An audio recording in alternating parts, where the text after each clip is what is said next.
Hello, and thank you for joining us for today's presentation.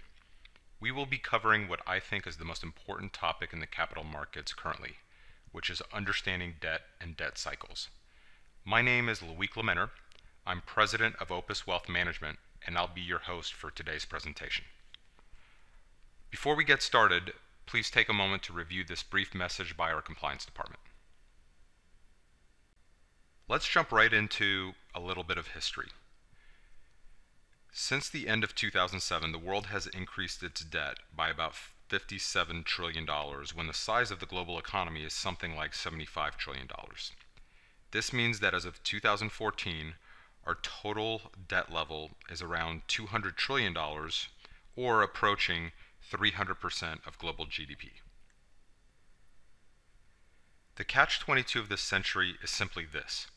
Central bankers of the world have to maintain debt-friendly policies because the debt pile has gotten so big that if they enact policies that either undermine the confidence of lenders or increase interest rates significantly, that will blow up the global economy. The catch is that these very same debt-friendly policies are encouraging new debt to be added to the pile, which increases the fragility of the system even more. Ray Dalio, who manages the world's biggest hedge fund Bridgewater, has a simple template to think about what drives the global economy and how we've dealt with high debt levels in the past. He breaks down the economy into three major categories. The first is productivity. This is our ability to learn and produce more efficiently. Over long periods of time, our productivity growth has increased at about 2% a year, and it's been remarkably constant. True, we have better and better technology to solve problems with, but we're also trying to solve tougher and tougher problems. The second major category is the short-term debt cycle. This is what everybody thinks of as the normal 5 to 8 year business cycle.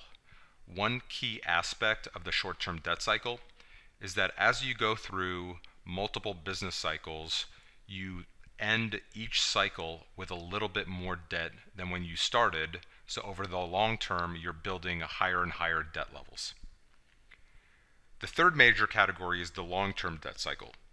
This cycle is not readily noticed by a majority of people because it typically occurs only once every 75 to 100 years, when debts are sky high and central banks have already juiced the economy as much as they can through lower interest rates. In this instance, because rates are already at zero, a recession occurs that cannot be contained, launching a deleveraging, which is a period of time when debts are reduced significantly. According to Dalio's framework, there are four major ways to reduce debts. One is to cut spending. This is austerity, where governments, corporations, and individuals spend less relative to their income and pay down their debts. This is deflationary. Secondly, you can write off debt. Debts are renegotiated so borrowers owe less or they default. This too is deflationary. Third, wealth redistribution. Wealth is distributed from the haves to the have-nots through taxation. This is deflationary as well. And lastly, money printing. Central banks of the world can print money, which is obviously inflationary.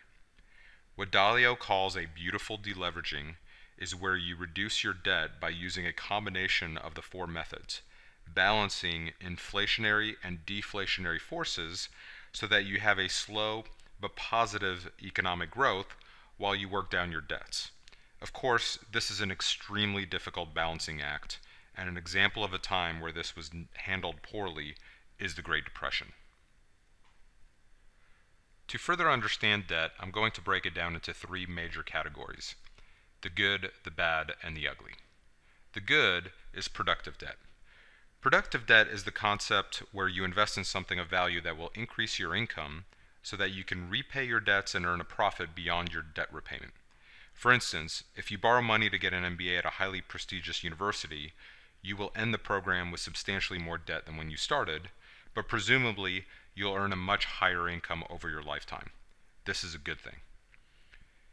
The bad is consumption debt. Consumption debt is where you borrow money to spend on items you consume. Most consumer credit and credit card purchases, as well as government programs such as food stamps, fall into this category. Here, you're not even hoping to earn a higher income, but instead are increasing the present and as well as future costs of consumption through interest. The ugly is unproductive debt. Unproductive debt is where you invest in a project that you think will earn you a higher income, but your projections are too optimistic. In this case, the income earned from the finished project can't even pay its debt, much less earn a profit.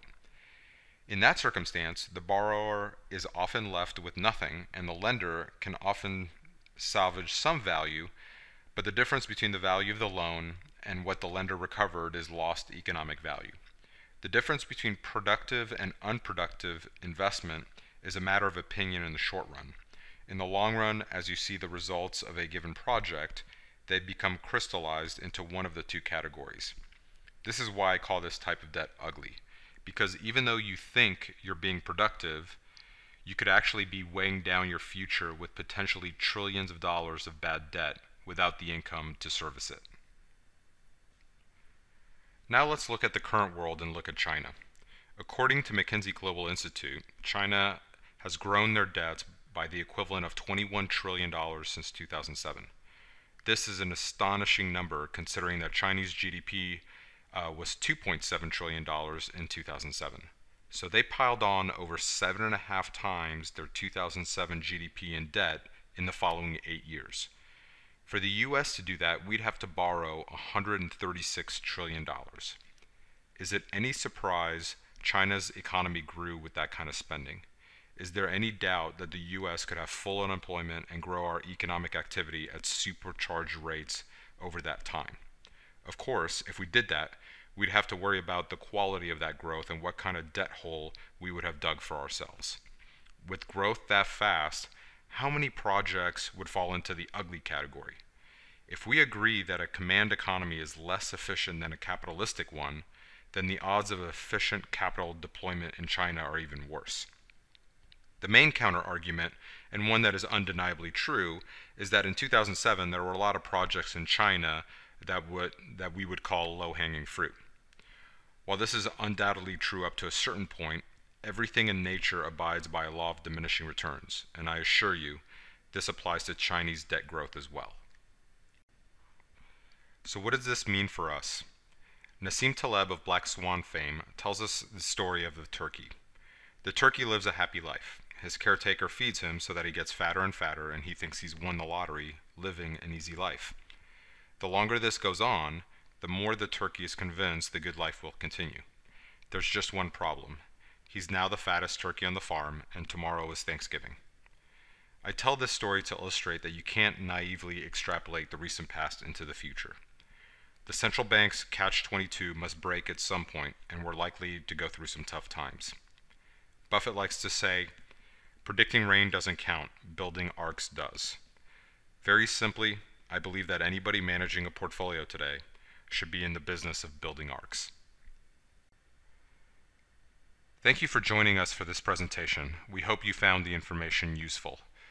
To be on our mailing list for future presentations or to read the white paper associated with this webinar, please go to www.opuswealth.net, the Education tab, and then click on Latest Insights. Thank you and have a great day.